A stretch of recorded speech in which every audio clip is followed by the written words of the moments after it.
Midsommar review, one of the year's strangest, most distressing, and most memorable films. Director Ari Aster, Ben Stassen.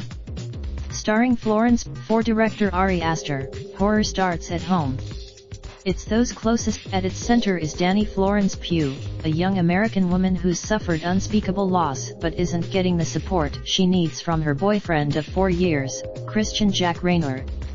He's an emotional. The people of his isolated community, known as the Hirga, seem friendly enough, though a little unusual.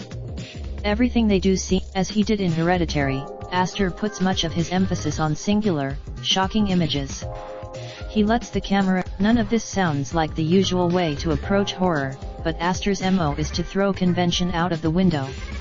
Again, Midsommar is released in UK cinemas on July 5th. MSN are empowering women in sport this summer.